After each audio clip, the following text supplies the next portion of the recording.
Olá, boa noite a todos e a todas.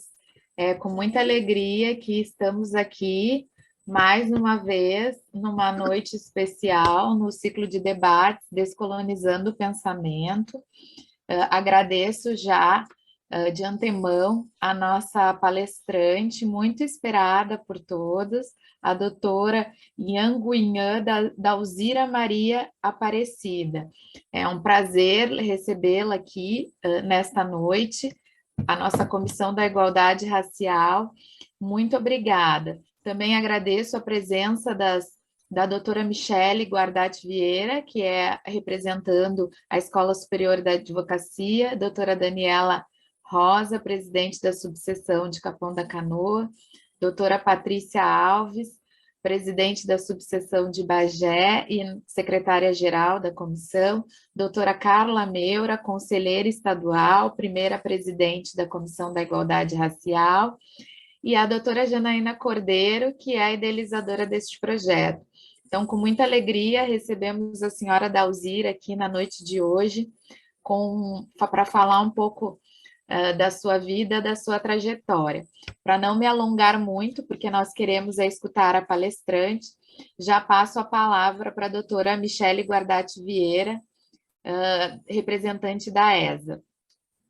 Boa noite a todos e todas.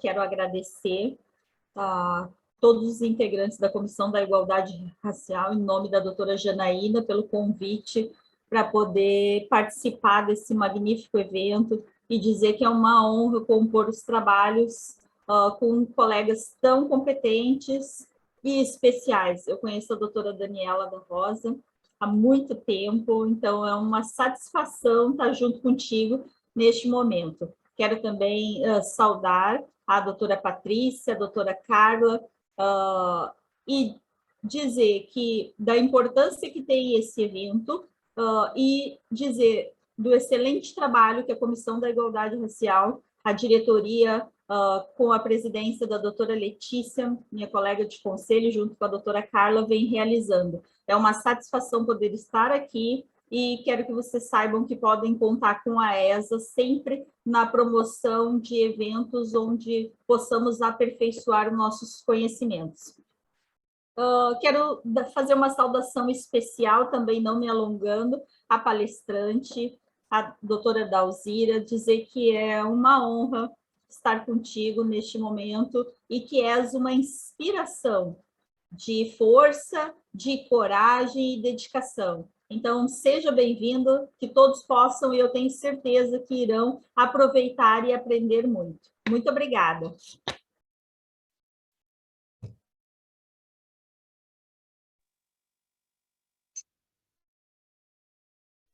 Passamos a palavra, então, para a doutora Carla Meura, antes da doutora Dalzira já vai começar, doutora Dalzira, deixamos só a doutora Carla Meura fazer os seus cumprimentos iniciais, por gentileza.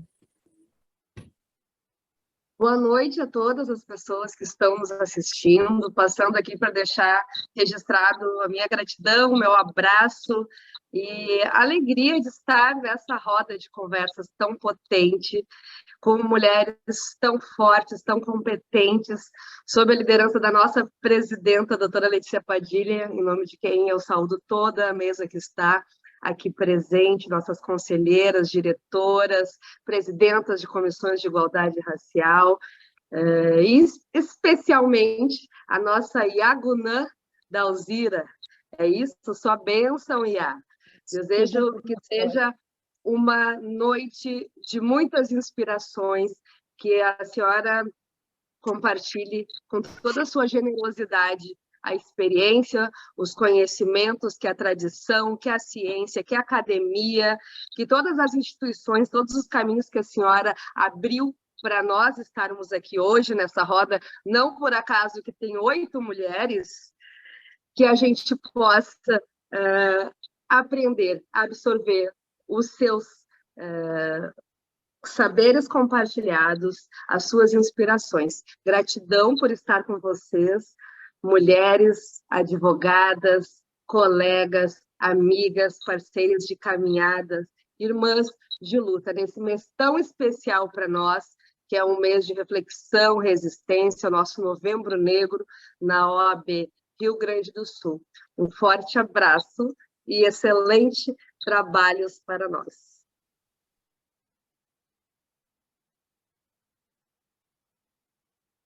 Doutora Dalzira, a palavra é sua. Tá.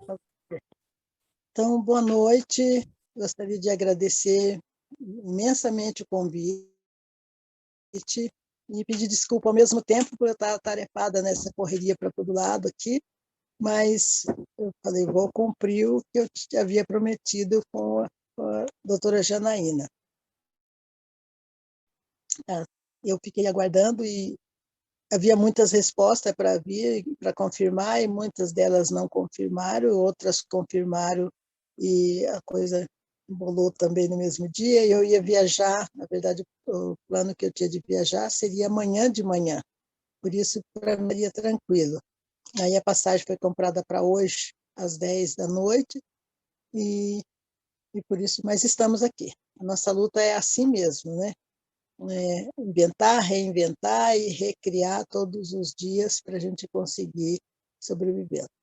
Então, em nome do meu Orixá Ogum, eu cumprimento a todas vocês,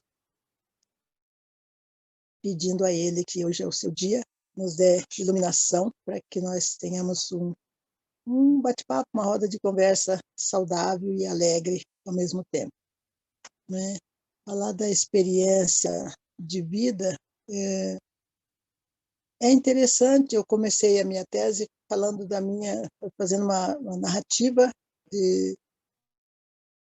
sobre uma narrativa pessoal, duas narrativas, aliás. É o começo da introdução da minha tese. Porque eu achei interessante que a gente falasse primeiro da gente, de onde a gente vem, para justificar por que a gente está escrevendo, eu estaria escrevendo sobre esse tema. E foi muito importante também, porque, em primeiro, estava o meu lugar de fala, por que eu estou falando isso, por que eu estou me referindo, porque desde a infância eu tive esse descompasso aí de não ter ido à escola. Eu acho que isso faz falta, não tenho certeza, faz falta para a vida toda. Só que a gente corre atrás, e eu fui atrás e alcancei bem mais tarde do que eu imaginava.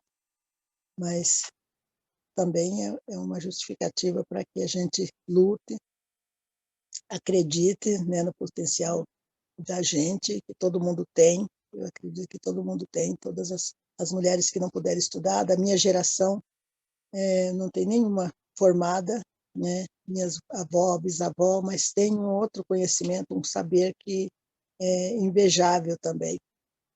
Saber, conhecimento tradicionais, o conhecimento das ervas, o conhecimento de cura, o conhecimento espiritual também, apesar de ter um pouco velado, né, da nossa ancestralidade, me deixou esse legado e desse desejo também de desbravar esse caminho, que é o caminho também da academia, que a gente precisa também até para solidificar aquilo que a gente fala, aquilo que a gente está dizendo, aquilo que a gente está escrevendo, nesse caminho do conhecimento. Né? Aí, juntando conhecimento tradicional, saberes tradicionais com conhecimento científico, eu creio que foi bem melhor e ajudou bastante e vai ajudar nessa caminhada. Então, escrevi essa tese pensando em todas as mulheres que não tiveram voz, que não puderam falar, que não puderam falar, mas não registraram, né? E como a nossa história é uma história que não foi contada, a gente tem que estar começando a contar essa história e, através de nós, talvez vai começar essa nova jornada de falar de nós, de falar do que foram nossos antepassados, o que fizeram as nossas mais velhas, né? Eu estou tentando agora, vou tentar registrar até onde eu me lembro, até onde eu sei, até onde me foi contado, das minhas mais velhas e dos mais velhos também. Então, dos avô, tio avô, não lembro de nenhuma nem das bisavó e nem da tataravó, mas minha mãe contava muito sobre elas. Então, cada uma tinha suas peculiaridades do seu fazer aqui na Terra. E aí eu fui tentando fazer esse caminho, essa trajetória, nas pegadas da minha mãe, que ela falava muito, ela não sabia ler nem escrever, ela falava muito para a gente. É um crime não saber ler e escrever, porque a gente tem muita vontade de fazer as coisas e não consegue fazer, porque tudo que você vai fazer, você dita para o outro, você não tem certeza se o outro está. No caso, ela era o meu pai. Ela ditava as cartas que ela queria escrever para a família dela em Minas, mas ela não tinha certeza que meu pai colocava, porque tinha coisas que ele não queria também passar para fora, não queria falar, e ela queria contar as verdades sobre o papel. E aí eu fiquei imaginando, temos que registrar isso e tenho que fazer jus ao pedido da minha mãe, que era para estudar, para aprender, para não não ser uma pessoa que não enxerga. Ela falava que quem não estuda, quem não sabe ler e escrever, não enxerga, tem uma deficiência visual. E eu acredito que sim, também. E aí eu fiz também por ela. Fiz por mim, fiz pelos meus antepassados, fiz por ela e estou tentando ainda, né? A questão da infância. Então, na infância, até não reclamo muito não ter ido à escola, eu reclamo porque ficou essa lacuna, mas não sofri racismo na infância. O fato de não ter ido à escola, de ter sido criada em meios mais rurais, mesmo quando era urbano, mas era urbano mais afastado, né? As periferias, né? Que a gente hoje tem tantas dificuldades, mas na época era bem menos povoada e sempre nessa trajetória tinha sempre uma pessoa me chamando para a escola. Tinha a professora Alcinda, que dava aula na cidadezinha, que era bem pequenininha, e ela sempre me via em volta da casa. Eu ficava olhando, eu achava lindo quando elas voltavam da escola, que vinham as meninas. Meu sonho era esse, ter uma blusa branca, saia azul marinho, sapato preto, meia branca. Achava a coisa mais linda aquelas meninas passarem para ir ao colégio. Então, era diferente, totalmente diferente da minha realidade, né? Mesmo que eu fosse estudar, talvez não seria aquele uniforme, mas eu sonhava com aquele uniforme e de estar indo, fazendo aquela trajetória de caminho de escola, voltar da escola, eles brincavam, eles vinham rindo e eu ficava olhando, mas fui guardando para mais tarde, que eu cheguei agora, talvez bem tarde, mas para mim nunca é tarde para sonhar, né? Sonhar e realizar seu sonho. Então foi isso. Acho que eu já falei bastante, se vocês quiserem. Boa noite, doutora Dalzira. Peço desculpa por não ter lhe apresentado antes, mas eu sempre fico emocionada perante os mais velhos, perante a sua ancestralidade, e eu peço a sua bênção e permissão para que eu possa lhe apresentar agora devidamente, apresentar o seu currículo, dessa linda trajetória, que mês passado a senhora deu uma entrevista no UOL, contando toda a sua trajetória, a sua tese de doutorado defendida com 81 anos de idade, e já pensando no pós-doc. Então, assim, é uma inspiração para nós, e eu quero, então, apresentar o seu currículo. Iagunã da Alzira, Maria Aparecida, Ialorixá, do Candomblé de Ilê, Axé, Ojubidô, Ogum, doutora em Educação e mestre em Tecnologia e Trabalho, graduada em Relações Internacionais, ativista do movimento negro e das relações de matriz africana. E o nosso evento de hoje é Descolonizando o Pensamento. E o primeiro que a senhora teve que fazer foi do seu pai, né? Que ele proibiu de estudar. Então, é uma inspiração. E a senhora, por gentileza, se puder falar um pouco mais sobre a sua tese, né? Que a senhora defendeu, professoras negras, gênero, raça, religiões de matriz africana e neopentecostais na educação pública. Ainda temos mais alguns minutos e a gente gostaria de lhe ouvir um pouquinho mais, por favor. Então, a tese foi também pensada nessa mazela que existe nossas religiões de matriz africana, e eu entendo que a educação é um caminho para mudar um pouco isso. Claro que a sociedade também vai ter que ajudar, porque a criança, quando vai para a escola, os preconceitos que ela leva é o preconceito que ela aprendeu, ela não aprendeu de outra forma.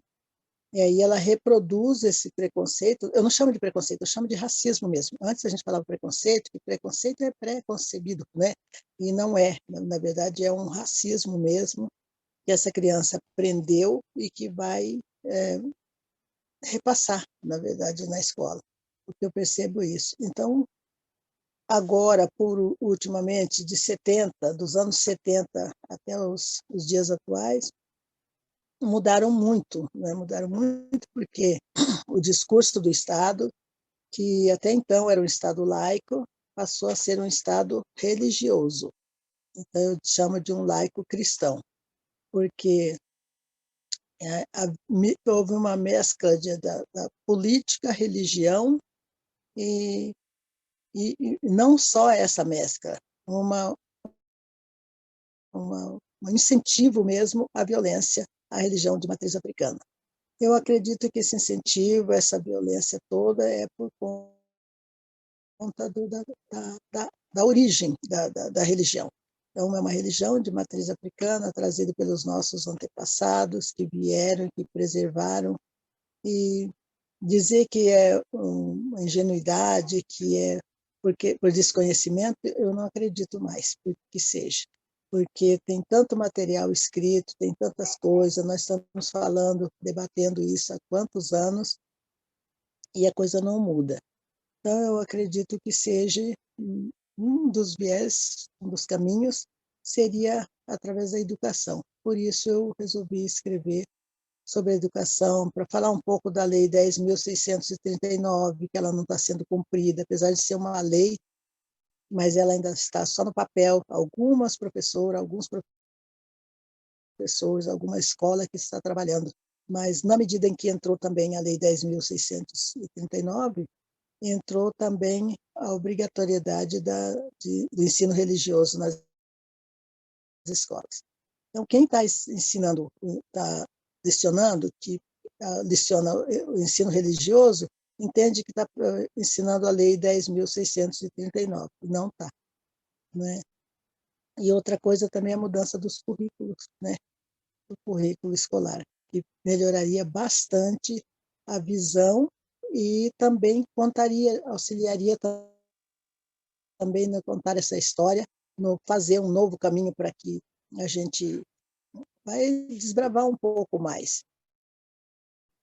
Então, a nossa religião ela é inserida nos conceitos religiosos, sim, mas no conceito do respeito, não que as outras não sejam, estou falando da que eu vivo, do respeito a uma criança, a criança tem o mesmo direito que o adulto, a criança às vezes ela tem mais abertura também, ela aprende a ter respeito pela natureza, respeito pelo meio ambiente. Quando falo de meio ambiente, parece que é lá na Amazônia. Não, o meio ambiente é onde a gente está, né? É claro que muita gente sabe disso, mas o meio ambiente é o meio que a gente está. Então, para falar de tudo isso, era necessário também que fizesse um recorte de gênero. Aí eu fiz um recorte de gênero, trabalhei com 6 mulheres nas entrevistas, que eu queria mais que elas dissessem, não eu ficasse escrevendo sobre o neopentecostalismo e nem sobre a religião de matriz africana, até por ser Ialorixá de Candomblé, eu acho que não ficaria legal. Coloquei para elas fazerem essas falas, as entrevistas, e fizeram muito bem. Teve 3 de religião neopentecostais e 3 de religião de matriz africana que fizeram. Então, não foi presencial por conta da pandemia, tivemos que fazer as entrevistas online, que dá muito mais trabalho, eu acredito, porque tem que gravar, muitas vezes não dá certo a gravação, às vezes tem que fazer novamente, mas deu legal, graças a Deus deu muito bem, para fechar em 4 anos, que era o prazo que a gente tinha. E a pandemia atrapalhou bastante, mas a gente teve que correr, eu tive que correr muito nas madrugadas para escrever. Escrever não é uma coisa que a gente que fala, agora eu vou escrever e escreve. Tem que ter inspiração para estar escrevendo, para colocar o respeito àquelas que vieram antes da gente, o que elas disseram, né? Os teóricos que a gente vai usar. Então, dividi em 5 capítulos, e desses 5 capítulos, coloquei um dos capítulos é a identidade da mulher negra, e as plurais, a plural identidade, né? Elas têm identidades plurais, porque no caso das Ialorixás, identifica com seu orixá, mas identifica também com as folhas, identifica, tem que ter o conhecimento de tudo isso, então eu chamo de uma identidade mais pluralizada. E elas falando da educação, de como está a educação, vai ser bom para a gente também saber como a gente tem que mudar. A gente não, o Estado brasileiro tem que mudar, tem que rever um pouco seus conceitos. Claro que não vai ser através dessa tese aqui que ele vai mudar, mas se todos nós começar a bater na mesma tecla, as coisas mudam sim. E trazer também a questão tem uma parte que eu falo das emoções, né? Das emoções das mulheres, desde da senzala até os dias atuais. Então, muitas vezes a gente não trabalha esse lado emocional. E esse lado emocional é que tem levado às doenças mentais. Eu não desenvolvi doenças mentais porque nem dava numa tese, só não dá para falar de tudo isso. Mas os desafetos, né? A desilusão, a questão da luta, a grande luta, o desrespeito, que vai levando todo esse problema que vai chegar nesse problema da mental, da saúde mental. Então, eu trabalho um pouco a questão dos saberes, um pouco da valorização das religiões de matriz africana, e da gente estar trabalhando e sabendo que os terreiros são um patrimônio material e imaterial, não é? Da sociedade, mas não estão sendo respeitados e nem têm sido também tratado como deveria, né? E a violência também, violência que as neopentecostais, não são todos, mas a maioria, porque são signatários de um pastor que prega dia e noite a violência. Então, quem está lá está ouvindo, não é? Ouvindo todos os dias que nós somos uma religião demoníaca, que nós é casa dos impostos, que as oferendas que nós fazemos é para apodrecer o outro, é para que o outro morra. Não é nada disso, a gente sabe muito bem. Então, eles não tiveram capricho, não tiveram o cuidado de falar dessa tradição, dessa religião, nem de respeitar, né? Se respeitasse, já estava de bom tamanho. Então, é queimar templo, queimar com o Ialorixá dentro do terreiro, tudo isso a gente tem que estar preservando. Tudo isso, essa mulher negra está vivendo, né, o seu dia a dia. Então, são muitas as lutas, frentes de trabalho que tem. Então, outro da identidade eu acho muito importante, mas tem vários outros capítulos que fala também sobre a mulher, sobre o gênero. Falar de gênero, falar sobre o gênero não é tão simples assim. Tratar o gênero como vinha tratado, como vinha sendo tratado, também, né? Porque parecia estava indo por um caminho que gênero seria só mulher vestir rosa e o homem vestir azul, quando a gente sabe que isso aí só é um simbólico, né? E nem para todo mundo, nem toda mulher vai vestir rosa e nem todo homem vai vestir azul, né? E nem só isso vai dar conta de todo o entorno que tem sobre o tema, né? Então, trabalhar um pouco isso, trabalhar também a questão dos nossos conhecimentos, nossos saberes que não são respeitados. E quando a gente vai para a academia, a gente tem que deixar a bagagem do lado de fora. Eu não tive que fazer isso, mas tive que forçar muitas vezes a porta para entrar com a minha bagagem. Então, desde da graduação até agora. Então, quem a gente quer estudar, qual é o autor que a gente quer. Então, eu tive agora no doutorado, eu tive mais liberdade, eu tive assim possibilidade de fazer mais sozinha, fui mais solo, tive mais uma carreira meio que solo. E aí compartilhei com as minhas filhas de santo também, que me ajudaram um pouco na questão, não na escrita, mas na organização do texto também. Eu tive muito problema de visão, e esse problema de visão afetaram também muito a minha escrita, né? Eu consegui escrever porque fui muito resistente também, porque teve um momento que eu achei que não ia dar conta dessa tese pronta por conta da visão. E fui pedindo também, a gente tem que ter muita fé, muito levar junto essa coragem, essa resistência, com bastante de fé também junto, né? De acreditar nos nossos ancestrais, nos nossos orixás, na nossa resistência mesmo, e a gente se identifica muito com a outra, com as outras mulheres, com a luta delas, desde quando chegaram aqui até os dias atuais. E eu fiquei muito feliz também, uma coisa que me deixou feliz, voltando para agora, de ver que é um grupo grande de mulheres negras, advogadas, que estão assim com essa coragem, essa garra para levar, para desbravar essa questão. Só assim que a gente vai dar conta ou vai melhorar um pouco a questão do racismo no nosso país. Então, o objetivo dessa tese foi essa, trabalhar essa questão do racismo, então trabalhar esse preconceito, que a gente chama de preconceito, para não ficar falando toda hora de racismo, mas o desejo é de fazer respeitar. No momento que a gente for respeitado, tudo vai mudar, tudo vai melhorar, cada um vai ter o seu lugar de destaque, o seu lugar de poder, o seu lugar de oração, de culto, não é? É muito difícil aqui, teve várias coisas, eu não escolhi assim porque eu escolhi falar desse tema. De racismo, horas porque a segurança, né? A gente não tem essa segurança, ora porque a própria segurança que devia segurar a gente vem para a porta para dizer que a gente tem que parar o ritual. Agora nem tanto, mas já tivemos momentos muito difíceis aqui, de estar tirando o iaô, as pessoas estão jogando pedra no telhado, e aí por muito a gente foi fazendo outro trabalho, um trabalho social conjunto para fortalecer um pouco aonde a gente mora, para fortalecer a região do terreiro, um trabalho de base, e foi muito importante também. E aí eu fui vendo que só é por aí, ou é através da escrita, ou através da nossa fala, ou através da... Por isso eu acho a importância da oralidade, né?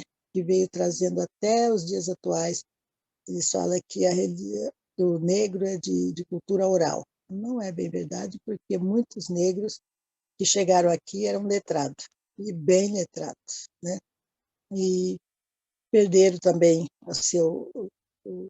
um pouco da sua cultura, dos seus costumes, por conta da pressão, né?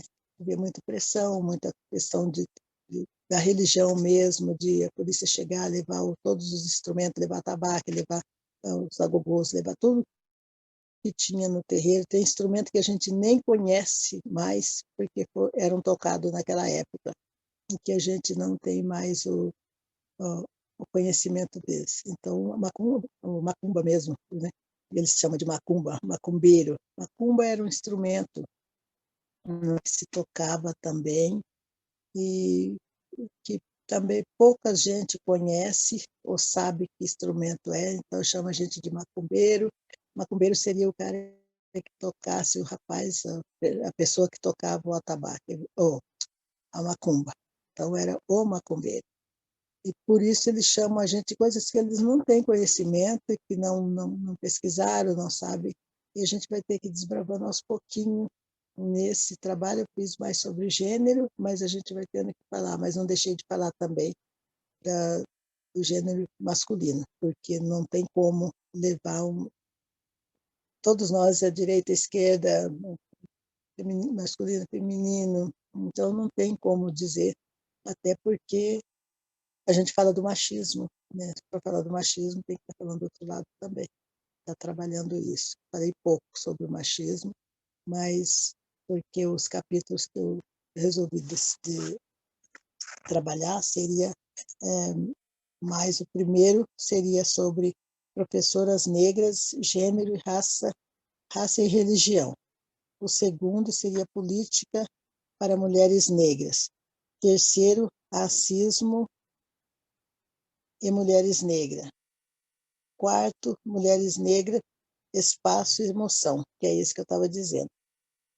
O quinto, mulheres negras e educação.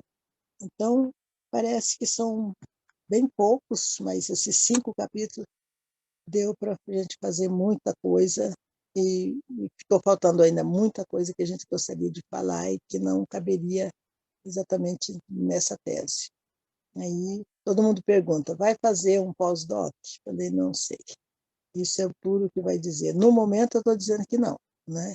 Que não vou fazer, mas eu não posso também fechar que não vou fazer, até por conta de que tem muito agora que trabalhar, principalmente agora depois do dia 30 para cá, a gente tem que fortalecer, nos fortalecer e fortalecer o país também.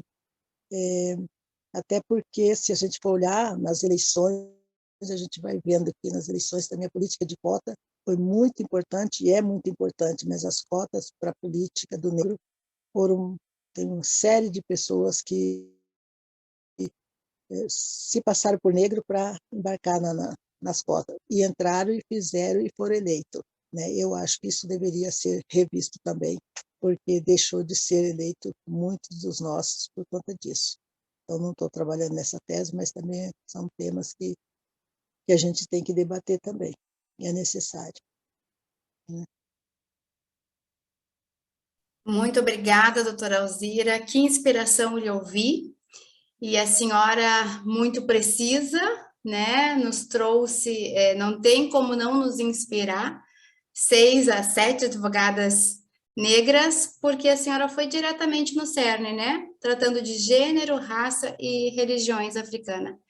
E não tem outro nome, é racismo, sim, o que as religiões africanas sofrem, porque não vemos nenhuma outra perseguição em outras religiões, a não ser de matriz africana. E é racismo o nome, sim, doutora Dalzira, podemos dizer e devemos dizer, né?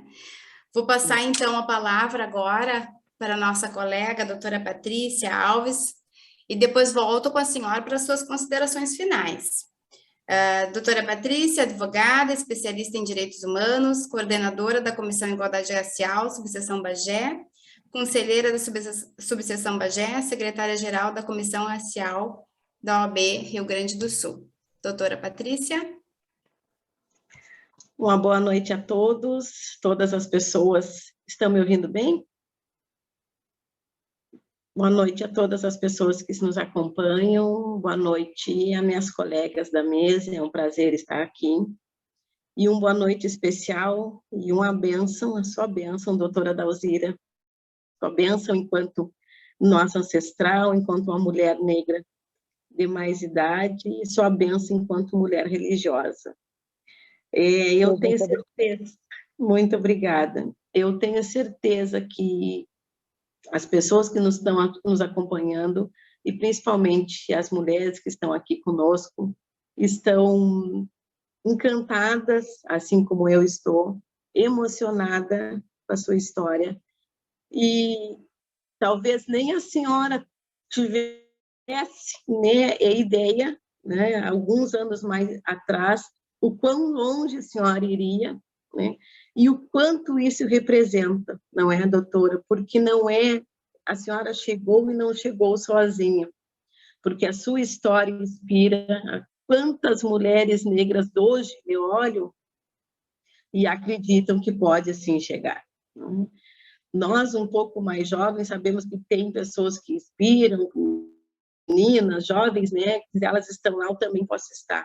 E a senhora hoje, para nós, está sendo isso, né? Ela chegou, né, com todas as suas dificuldades, né, tudo que foi enfrentado, que a senhora sabe melhor do que ninguém, e conseguiu chegar num espaço que o racismo e o sistema insistem em dizer que não é para nós não pertencemos à academia, que o doutorado e o mestrado não é algo para as pessoas negras, para as mulheres negras, e eu imagino quantos olhares de dizendo que esse espaço não é seu e a senhora enfrentou, não é? Concluiu numa pandemia virtual, que nós sabemos o quanto foram as dificuldades para todos nós trabalharmos, mas a senhora não desistiu. Eu tenho certeza que a senhora não estava sozinha, que a ancestralidade estava lá para lhe dizer, né? Segue em frente, porque vai ser um exemplo. Então, eu não vou me alongar, porque nós queremos ele ouvir, mas eu gostaria de lhe dizer muito obrigada. Muito obrigada por não ter desistido, muito obrigada por ter esse espelho de força, de resistência. Essa questão de força sobre que recai sobre nós, mulheres negras, é muito delicado, não é? Porque nós sabemos que nós precisamos ser fortes, mas nós não queremos ser fortes todos os dias, não é? Cansa carregar, às vezes, o mundo nas costas. Não é que nós sejamos, nós precisamos porque o sistema nos impõe. E a senhora demonstrou essa força, demonstrou essa garra. Enquanto mulher religiosa, eu tive lendo a sua história, na religião também, a senhora entrou um pouco mais tarde, não é? Fez um outro caminho antes de ingressar no candomblé. E eu vi uma frase sua que eu gostei muito, eu acho que demonstra muito a sua história, quando a senhora diz que eles acham que a gente está roubando o lugar da juventude, mas não, a gente está apenas fazendo o nosso processo tardiamente. E eu quero lhe dizer que a senhora fez o seu processo tardiamente, mas fez lindamente. E com certeza a senhora está servindo de inspiração para mulheres de 20, 30, 40, 50, 60, 70, 80 anos.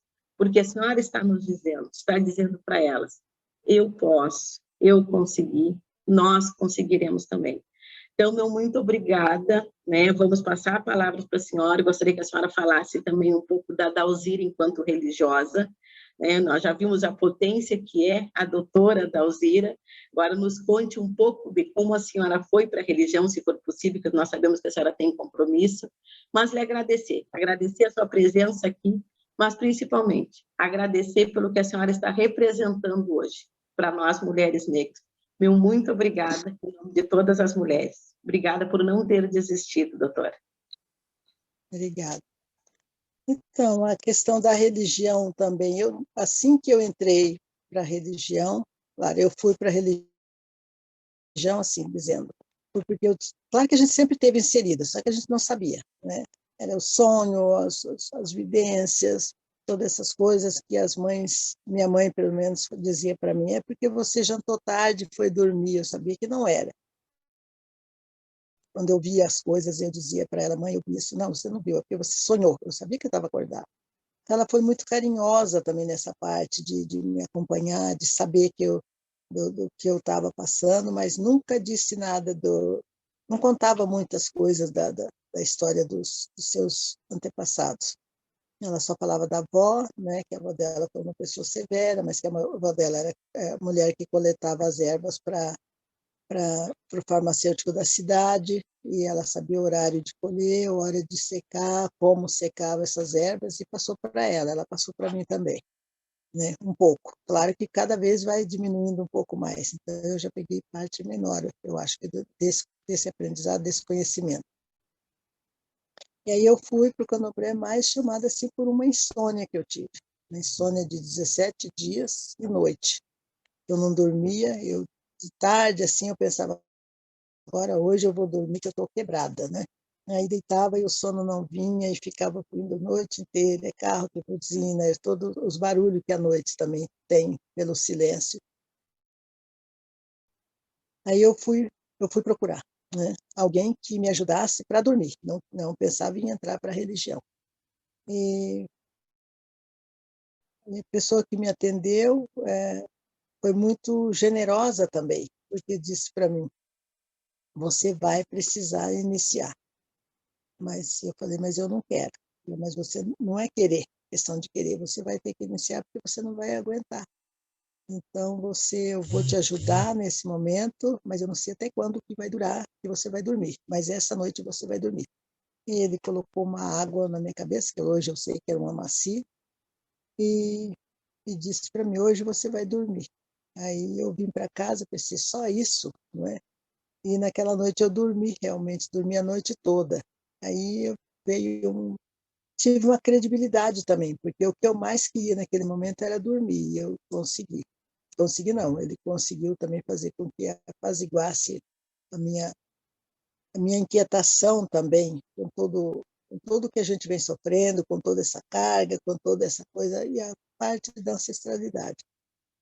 Aí eu comecei a ir para o terreiro, assim, voluntariamente, mas não entrava muito dentro de casa, ficava colhendo erva na grama, limpando a grama do jardim.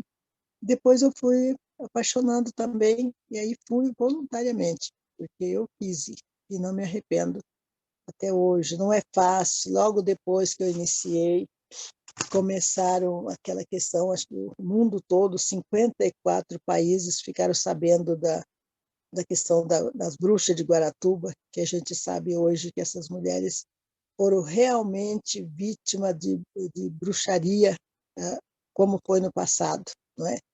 E eu não as conheço, mas uma delas queria cursar direito e não conseguiu, não é que não cursou, não conseguiu se formar por conta do passado dela. Então, imagina, massacrada no passado e massacrada agora no presente de novo. E isso refletiu muito, deu muito medo, pavor em pessoas que estavam... Eu não tive esse medo, graças a Deus. Tive muita inquietação por causa de saber que não era verdade, não é possível, porque 2 anos depois, disseram que encontraram o menino, que até então era o menino que foi usado na bruxaria, em Rondônia. E foram todo mundo para lá, eles se perderam nesse momento. Porque se o menino foi morto ali, então como é que ele podia estar em Rondônia, ter aparecido? Então, essa mãe, eu vejo que ela carrega essa dor. Imagina, até hoje o filho não apareceu, e não apareceu porque não é para aparecer. Claro que foi uma coisa bem, bem arranjada. E essa mãe que ficou com a filha no presídio, que passou por todos os sofrimentos, né? E eu comecei a questionar tudo isso, porque, na verdade, não foi só a mulher, foram os homens também, mas foram pessoas escolhidas para aquele momento, para ser bode expiatório de alguma coisa que até hoje a gente imagina, mas não tem certeza. E agora desvendou, né? Porque um jornalista encontrou esse material e está trabalhando isso e colocou público. Eu não sei dizer qual é o nome do jornalista, mas tem. Ainda quero encontrar esse material. Talvez ele passe, porque agora já escreveu. E assim a gente vai indo. Então, como isso atrapalhou, como essa notícia ventilou. Então, por que não ventila notícias boas, né, do negro? Então, quer dizer, essas mulheres não eram negras, mas a religião, sim. E aí, realmente, foi um retrocesso, uma perseguição a todos os terreiros, a tirar pedra no terreiro da gente. Então, as pessoas não procuraram ver a verdade, mas que a gente sofreu por isso, sofreu muito. Não só essa família, mas a gente também passou por questões muito sérias por conta dessa questão de Guaratuba.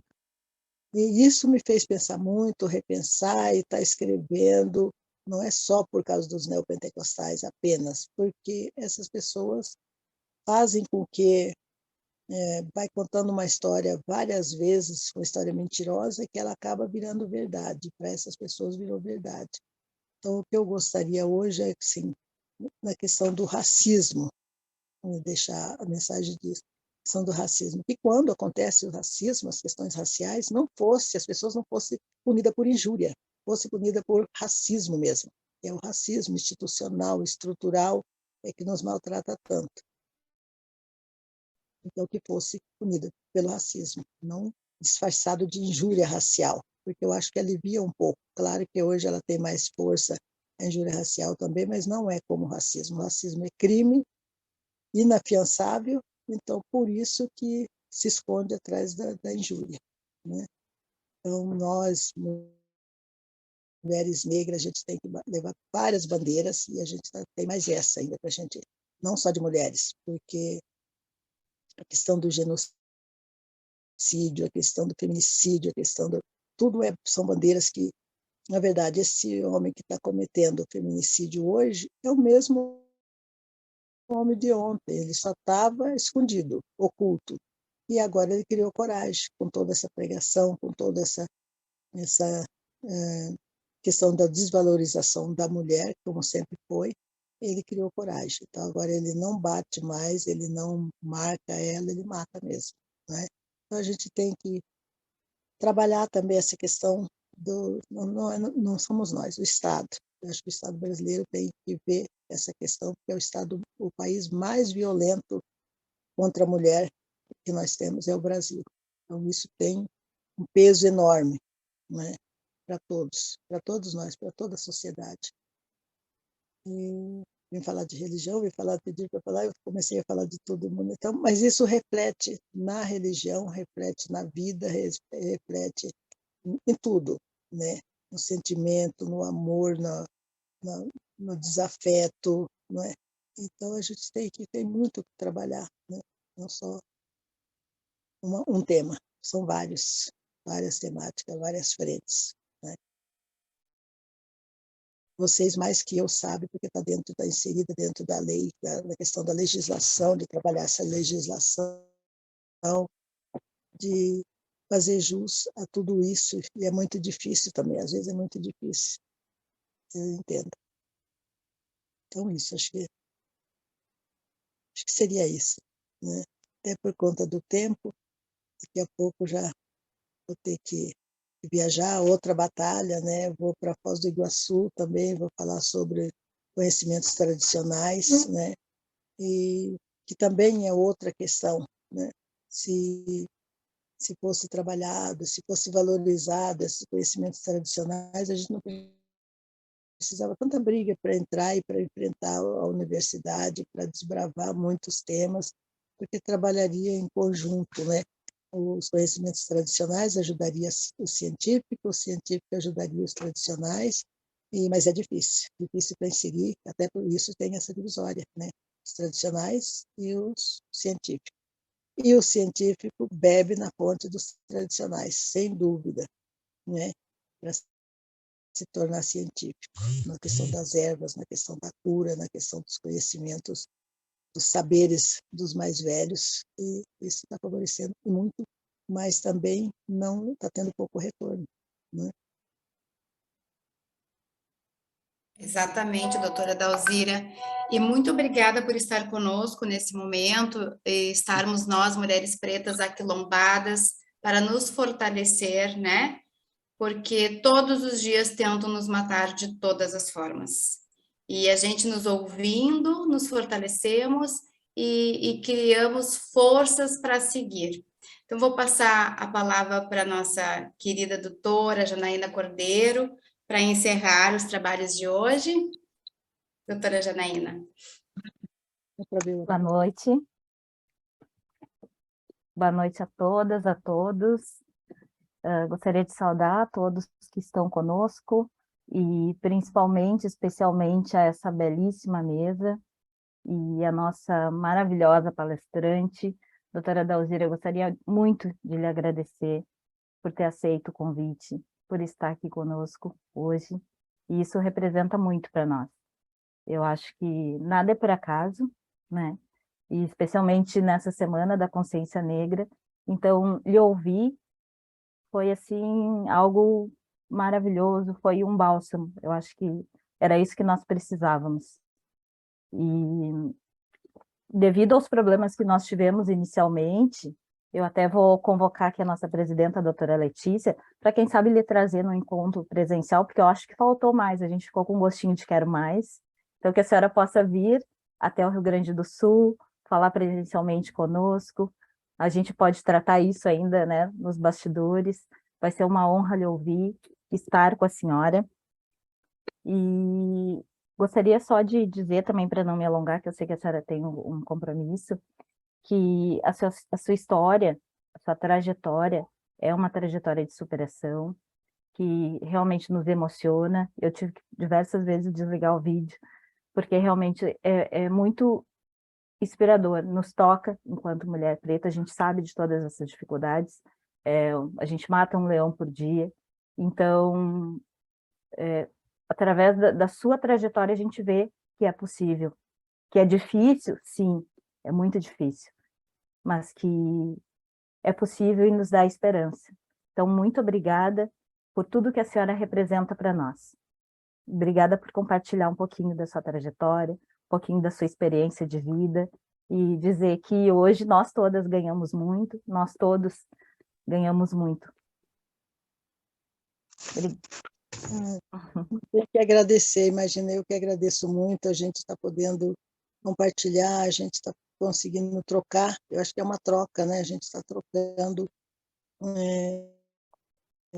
experiência de vida, imagino que vocês tenham muito também a contribuir no momento que a gente puder sentar e trocar, fazer uma roda de conversa mesmo e tá, não que essa não foi, mas é questão do tempo, né? Eu estou com esse tempo assim muito apertado, ainda temos uns minutos ainda que a gente pode falar, mas agradecer também a oportunidade, o convite, né, para estar aqui, e acredito que muitas dessas mulheres que não tiveram a oportunidade, que não tiveram talvez o incentivo também, porque não é só oportunidade, às vezes incentivo, é muito difícil, tem sempre um braço puxando para frente, dois puxando para trás, então é muito difícil, a gente sempre está desvencilhando desse braço que puxa para trás, para a gente não conseguir chegar. E a gente tem que sempre, quando conseguir dar passo, dar dois de uma vez para voltar muitas vezes. E é isso que a gente tem feito, né? Às vezes, no momento, parece que a gente não fez, né, não conseguiu fazer nada, mas depois a gente vai vendo que aquele passo que a gente deu, que conseguiu avançar um pouquinho que seja, já é muito importante para a nossa trajetória, para a nossa luta, para a luta da nossa sociedade, das nossas mulheres negras, que não têm alcance, que não tiveram alcance, que hoje, além de não ter, retrocederam muito com essa pandemia, com essa loucura toda que a gente viveu e ainda vai viver um pouco, porque até consertar tudo isso vai ter um tempo grande.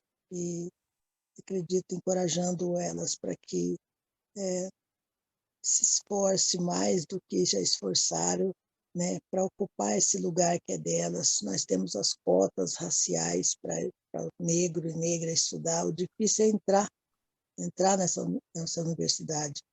Quando entra, difícil, outra dificuldade é se manter, né? Muitos dos nossos entraram e retrocederam por conta do desafeto, por conta do racismo, por conta da pobreza, e que elas sejam amparadas por nós, né? Não que a gente tenha poder aquisitivo, mas nós temos poder mental para estar trabalhando isso também, para que elas cheguem, não só os filhos, foi minha filha que me levou para a universidade. Ela falou, porque elas são adotivas, eu adotei elas de 13 a 1 ano e 3 meses de idade, 7 crianças. E essas 7 crianças me deram muita força. Tem gente que fala assim, porque eu sofri muito. Não, eu acho que nós sofremos juntos, elas e eu, mas eu consegui colocar na escola com 6 anos, caminhar, e não foi fácil. O maior problema que eu tive dessa adoção dessas crianças foi na educação. A educação não conseguiu acompanhar, não conseguiu receber essas crianças, não conseguiu tratá-las como ser humano que eles mereciam. Então, a minha briga foi toda essa, na secretaria, nas escolas, em todos os espaços. Eu pensava que fosse mais difícil a questão da saúde, porque a saúde está um pouco distante da gente, mas foi na educação que eu tive o maior desafio, o maior sofrimento, o maior enfrentamento, né, com eles. Mas, graças aos orixás, estão todos aí. Se formaram, conseguiram fazer, só não fez quem não batalhou mesmo, que desistiu no caminho, que não quis, só um deles. E os outros, todos eles estudaram, se formaram e se defendem hoje dos seus estudos. Então, estou muito orgulhosa por eles também e muito satisfeita porque os orixás me deu força para que eu fizesse essa trajetória com eles, né? E por eles também. Nossa, muito Então, lindo. quero agradecer muito. Pode falar, doutora. Não, sim, eu estou dizendo, eu quero agradecer muito essa oportunidade de estar falando. É muito difícil ter espaço para falar da gente, né? A gente fala do outro, a gente fala de várias coisas, mas é difícil falar da gente. E difícil para a gente também falar da gente. Eu acho que fica parecendo que é mimimi, que a gente está tá se exaltando, que a gente está entendendo que está achando demais. Então eles falam assim, nossa, ficou famosa. Nossa, como a senhora está famosa. Eu falo, gente, eu continuo fazendo todos os trabalhos que eu fazia antes, continuo lavando, ajeitando as coisas, cuidando do outro, tudo que eu fazia antes. Mas realmente eu não esperava esse alcance que teve essa tese. Na verdade, hoje ela já está fora do país, ela está na Itália, ela está no Canadá, ela está em vários países da América do Sul também, que os nossos meios de comunicação hoje a gente chama que é uma benção, se souberem usar, né? Bem usado é uma benção, mal usado é essa coisa das fake news que estão aí, né? As fake news estão de várias formas e é uma potência também. Agora a gente tem que saber usar e saber quem são os que usam e que colocam na mídia os desafetos, as fake news, as mentiras, na verdade, né? Mas ela ajuda bastante, é uma ferramenta muito boa, né? Sai. É uma lição de vida, né? Nossa, a gente já... Eu tenho certeza que as gurias, a todos que estão assistindo, já estamos ansiosos pela sua segunda fala. E parabéns por tudo isso que a senhora representa, por essa mulher tão potente, tão... Nossa, assim, a senhora é um ser humano realmente, um exemplo a ser seguido. E eu vou voltar aqui com a nossa presidenta, que ela retornou, eu acredito que ela queira dar alguma palavrinha, já vi aqui no chat que ela disse que com certeza a senhora vai voltar, então vou passar aqui de volta a palavra para ela, tá bem? Muito obrigada, doutora Dalzira, uma boa viagem para a senhora. Obrigada eu. Tá? Obrigada, Jana. Não precisava me passar a palavra novamente. Vocês estão maravilhosas aí nos trabalhos. Eu fiquei aqui escutando a dona Dalzira, maravilhosa essa história, linda. Eu fiquei aqui também emocionada, porque quando eu lhe escutava, relembrava muito da minha avó, porque a senhora, além de ter uma semelhança física com ela, também traz muito dela na sua fala. Então, assim, não tem como não nos emocionarmos com a sua história. E como bem colocou a Janaína, nós queremos um repeteco, queremos que a senhora volte, só que esperamos, vamos fazer todo o esforço para que seja presencial. Então, vamos nos organizar para poder prestigiar presencialmente, poder lhe abraçar, e poder saudar a senhora, a nossa ancestralidade, porque a senhora merece. A sua história de vida é um ensinamento para todos nós, para todas nós, com certeza um exemplo de força, de perseverança. Então, nós só temos a agradecer imensamente a oportunidade de poder lhe escutar esta noite. Então, aqui agradeço mais uma vez, gratidão, muito obrigada, porque eu sei o quanto vai ser difícil para a senhora estar aqui, já ter que pegar um avião, ir para o aeroporto, se deslocar. Então, nossa gratidão, lhe desejamos uma boa viagem e em breve entraremos em contato para esse nosso evento, próximo evento, a parte 2, e que seja presencial. Agradeço a todas as colegas que estiveram aqui durante a noite também conosco, os espectadores que estão nos ouvindo, colegas também da ordem e estudantes, muito obrigada, gratidão, só tenho a agradecer. Obrigada, doutora Janaína, por ter nos trazido, nos presenteado com a doutora Alzira. Declaro encerrado, então, os trabalhos do nosso ciclo de debates, Descolonizando o Pensamento. Boa noite, colegas, boa noite, dona Alzira. Beijo. Boa noite, tudo bom. Outro. Boa noite, dona Dalzira. Continue sendo essa nossa referência. Boa Boa noite, noite, tudo doutora. de bom. Boa noite, muito obrigada. Obrigada por estar aqui Boa e noite. obrigada por ser essa pessoa gigante para nós. Muito obrigada. Gratidão. Obrigada eu, tá? Boa noite, muito Gratidão. obrigada, Até a próxima. Xé, sua bênção, que algum nos proteja em todas as batalhas, que nós sigamos firmes, fortes, unidas e muito protegidas por toda a ancestralidade. Que assim seja. Queridas colegas, Para todas foi um nós que a prazer gente reencontrá-las. vamos nessa bandeira. Obrigada. Tchau, tchau. Prazer foi meu. Tchau. Tchau. Tchau.